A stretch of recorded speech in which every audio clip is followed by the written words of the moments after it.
तो सबसे पहले अगर हम बात करें लिसनिंग में आपको टाइम कितना लगेगा उसको मैं लास्ट में बताऊंगा। पहले आप इस चीज को समझिए कि आपको क्या करना है।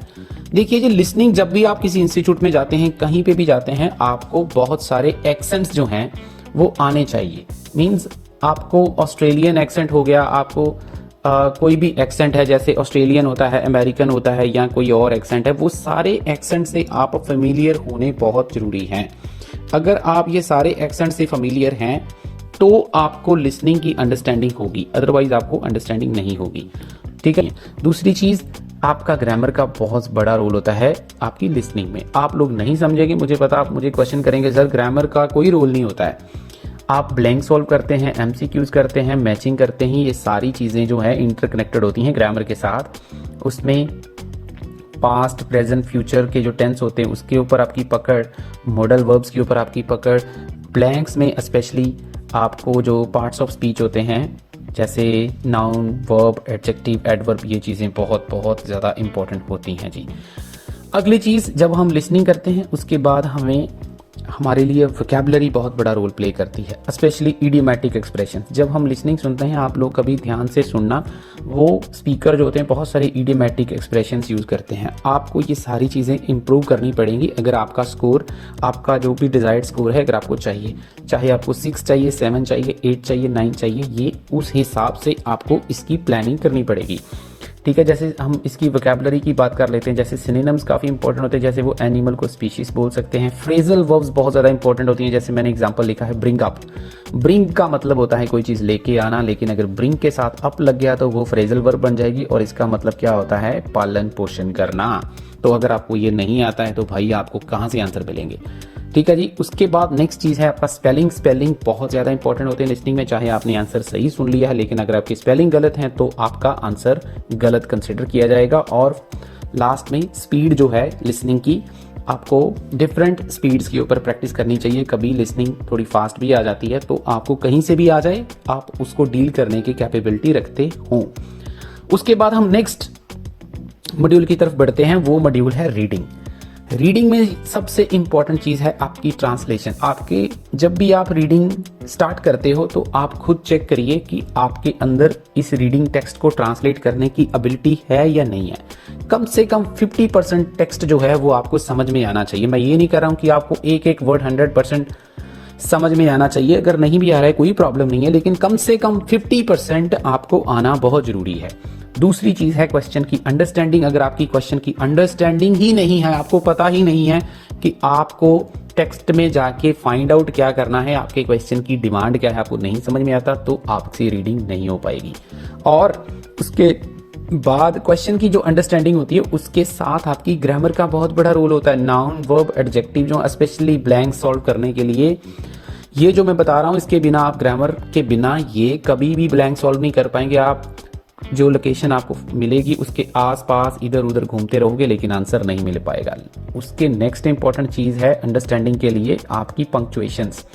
ठीक है जी, मतलब पंक्चुएशंस में comma, full stop, semi colon, ठीक है जी, colon, semi colon, hyphen, long hyphen, short hyphen, ये बहुत बड़े इनके मीनिंग होते हैं।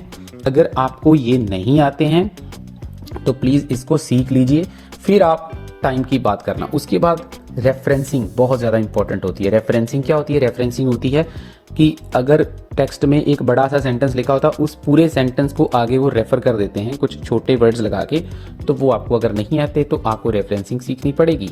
ये सारी चीज़ें जो होती हैं, जो मैंने अभी आपको बताई हैं, ये कॉमा, फुल स्टॉप, ये सारा कुछ रेफरेंसिंग, ये सारी चीज़ें आपको क्या करने में हेल्प करती हैं? आपका जो टेक्स्ट होता है रीडिंग का, उसमें से अनवांटेड इंफॉर्मेशन को एक्सट्रैक्ट करने में, मींस आपको हेल्प करती है कि ये वाली इंफॉर्मेशन मेरे काम की नहीं है, इसको आपने डिलीट कर देना है। तो अगर ये करने में आप कामयाब हो जाएंगे तो आप खुद सोचिए, आपको आंसर अपने आप मिलने स्टार्ट हो जाएंगे। लास्ट में एक्यूरेसी, मींस अगर आपको ये सारी चीजें आती हैं तो फिर आपको अपने क्वेश्चन टाइप के ऊपर वर्क करना है, एक्यूरेट करना उनको, और लास्ट में आपको टाइम मैनेजमेंट भी करना है, क्योंकि आपको पता क्वेश्चन आपको 60 मिनट में कंप्लीट करने होते हैं। उसके बाद अगर हम बात करें राइटिंग की, तो राइटिंग में सेंटेंस फॉर्मेशन बहुत ज़्यादा इंपॉर्टेंट होती है। अगर आपको सेंटेंस ही नहीं बनाना आता है तो आप राइटिंग में स्कोर नहीं ले सकते।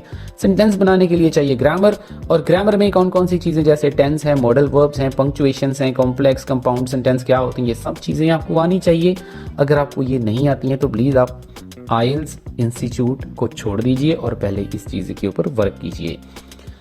उसके बाद आपके पास अगर आपको ग्रामर आता है तो फिर आपको नॉलेज भी होना चाहिए डिफरेंट टॉपिक्स के ऊपर, बहुत सारा नॉलेज होना चाहिए, क्योंकि आईएलटीएस में आपको पता कहीं से भी टॉपिक आ सकता है।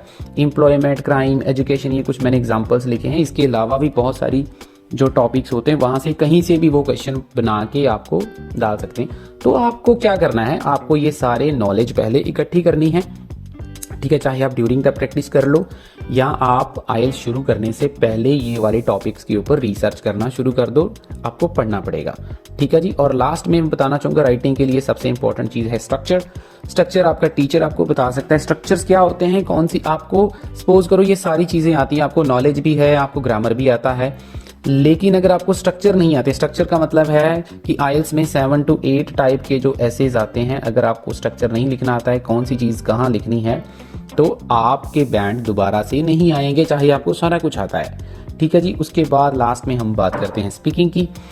स्पीकिंग में भी सबसे इंपॉर्टेंट चीज़ें होती हैं, जो सबसे इंपॉर्टेंट चीज़ है वो है आपकी फ्लुएंसी एंड कोहेरेंस। इनको ज़रा ध्यान से समझने की ज़रूरत है। फ्लुएंसी का मतलब ये बिल्कुल नहीं है कि आपकी बोलने की स्पीड बहुत ज़्यादा होनी चाहिए, ये कोहेरेंस वर्ड बहुत इंपॉर्टेंट है। फ्लुएंसी और कोहेरेंस उन्होंने लिखा हुआ है, ये आईडीपी ने लिखा है, मैंने नहीं लिखा है। आईडीपी वाले आप पैरामीटर चेक कर सकते हैं स्पीकिंग की, आपको समझ में आ जाएगा। फ्लुएंसी और कोहेरेंस बहुत ज़्यादा इंपॉर्टेंट होती है। आप फ्लुएंट भी होने चाहिए, उसके साथ साथ आपके आइडियाज़ जो भी आप बोल रहे हो उनमें कुछ ना कुछ लॉजिक भी दिखना चाहिए, आपके आइडियाज़ में कनेक्टिविटी भी होनी चाहिए। और स्पीकिंग में ग्रामर का भी बहुत बड़ा रोल होता है, ठीक है। ग्रामर भी आपकी ठीक होनी चाहिए। मैं ये तो नहीं कहूँगा कि आपकी ग्रामर परफेक्ट होनी चाहिए, बट एटलीस्ट आप जो भी सेंटेंस बोल रहे हो उस सेंटेंस में कम से कम 70-80% कंटेंट ग्रामेटिकली करेक्ट होना चाहिए, ठीक है जी। और नेक्स्ट चीज़ है, आपके अंदर एक ऐसी एबिलिटी होनी चाहिए डिफरेंट सिचुएशंस के ऊपर बोलने की। इसको मैं स्पेशली बोलूँगा क्यू कार्ड वाला जो पार्ट होता है, कि आपने अपनी एबिलिटी इस हिसाब से डेवलप करनी है, कोई रटाफिकेशन नहीं करना है, कोई वहाँ से क्रैमिंग नहीं करनी है, ठीक है जी। आप कोई मक्कड़ के आइडियाज़ लेके उसको एज इट इज़ नहीं बोलना है, आपने वो आइडियाज़ लेने हैं और आपके अंदर ये ऐसी एक एबिलिटी होनी चाहिए कि आपको कोई भी टॉपिक आ जाए, आप आइडियाज़ को डेवलप करने में कामयाब हो पाओ। और लास्ट में पार्ट 3 बहुत इंपॉर्टेंट होता है, सबसे ज़्यादा इंपॉर्टेंट तो यही होता है। पार्ट 3 जो है उसके लिए आपको क्या करना है, आपके अंदर आपका जो एग्जामिनर है वो आपकी एबिलिटी चेक करता है बहुत सारी चीज़ों के ऊपर पार्ट 3 में, ठीक है। आपकी रेंज चेक करता है लैंग्वेज की, आपके एक्सप्रेशंस, और जो एक्सप्रेशंस है वो क्या किस चीज़ के ऊपर आपके क्वेश्चंस डिज़ाइन किए होते हैं। जैसे वो कभी आपको कंपेयर करवा देगा, कभी कंट्रास्ट करवा देगा, कभी कंपैरिजन करवा देगा पास्ट प्रेजेंट का, तो ये सारी चीज़ें को किस एक्सप्रेशंस के साथ बोलना है, ये सारी चीज़ें आपको सीखनी है, ठीक है जी। तो अब हम बात करते हैं आइल्स करने में कितना टाइम लग सकता है, ठीक है। देखिए स्टूडेंट, अगर ये सारी चीज़ें अगर तो आपको स्कूल में करवाई गई हैं, स्कूल में भी कई स्कूल भी बहुत सारे अच्छे स्कूल होते हैं, वो स्कूल्स में ही बच्चों को इतनी अच्छी प्रैक्टिस करवाते हैं, उनके लिए तो 1 मंथ इज़ इनफ, बिकॉज उनको क्या करना है, उनको जस्ट टीचर जो है वो गाइड करेगा किस हिसाब से उन्होंने प्रैक्टिस करनी है, और विद इन 1 मंथ वो अपना आइल्स का एग्ज़ाम क्रैक कर सकते हैं। अगर किसी स्टूडेंट की इनमें से कोई भी चीज़ कमज़ोर है तो उसको उस हिसाब से चलना है, ठीक है जी। दूसरी चीज़ ये तो है ये, उसके अलावा आपके बैंड की रिक्वायरमेंट जो है वो भी आपको डेमोन्स्ट्रेट करनी पड़ेगी। अगर आपको 6 ईच चाहिए, अगर आपको 6.5 चाहिए, 7 चाहिए, 8 चाहिए, 9 चाहिए, जिस हिसाब से आपको बैंड चाहिए उस हिसाब से आपको जो मैंने चीज़ें अभी आपको बताई हैं ऊपर सारी इंडिविजुअल मॉड्यूल्स की, उसके ऊपर वर्क करना है, ठीक है। ना कि आपको ये सोचना मेरे को 8 बैंड चाहिए या 7 बैंड चाहिए और आप सीधा इंस्टीट्यूट में जाओ, आप वहाँ पे देखो मैजिक, ये कोई इंस्टीट्यूट वालों के पास मैजिक है, वो आपको कोई ट्रिक्स बताएंगे और वो ट्रिक्स लगा के आप सीधा 7-8 बैंड तक चले जाएंगे। ये होने वाला नहीं है। आपने पैसे बर्बाद करने आप कर सकते हैं, आपकी मर्जी, आप चाहे 10 बार एग्जाम दीजिए, आईडीपी वालों को कोई प्रॉब्लम नहीं है, ना ही वो आपको मना करेंगे, बट आपके बैंड तब तक नहीं आएंगे जब तक मैंने ये जो चीज़ें आपको लिख कर बताई हैं इनके ऊपर आपको वर्क करना है, ठीक है। तो आप किसी भी इंस्टीट्यूट में जाते हैं तो सबसे पहले अपनी ये वाली चीज़ें चेक कीजिए आपको आती हैं या नहीं आती हैं, उसके बाद डिसाइड कीजिए आपको क्या करना है। उसी हिसाब से आपको टाइम लगेगा ही, लगेगा तो मतलब लगेगा ही, समझ गए मेरी बात। किसी स्टूडेंट को ये सारी चीजें सीखने में 2 मंथ लग सकते हैं, किसी को 4 लग सकते हैं, किसी को 6 लग सकते हैं, किसी को साल लग सकता है, किसी को 2 साल भी लग सकते हैं। लेकिन ऐसा कुछ नहीं है कि आप कोई भी बैंड अचीव नहीं कर सकते हो, आप कोई भी टारगेट अचीव कर सकते हो। लेकिन ऑफ कोर्स अगर आपको ये चीज़ें नहीं आती हैं तो पहले आपको ये चीज़ों के ऊपर वर्क करना पड़ेगा। उस हिसाब से मेहनत करोगे तो उस बैंड लेवल तक पहुंच जाओगे जो आपको चाहिए। होपफुली मेरी बात अच्छी लगी होगी। चैनल को सब्सक्राइब करना मत भूलिए क्योंकि ऐसी वीडियोज़ आपको मिलती रहेंगी। और ऑनलाइन क्लासेस चाहिए तो नंबर आपको स्क्रीन के ऊपर दिख रहा है, मेरे साथ कॉन्टेक्ट कर सकते हैं। Thank you so much.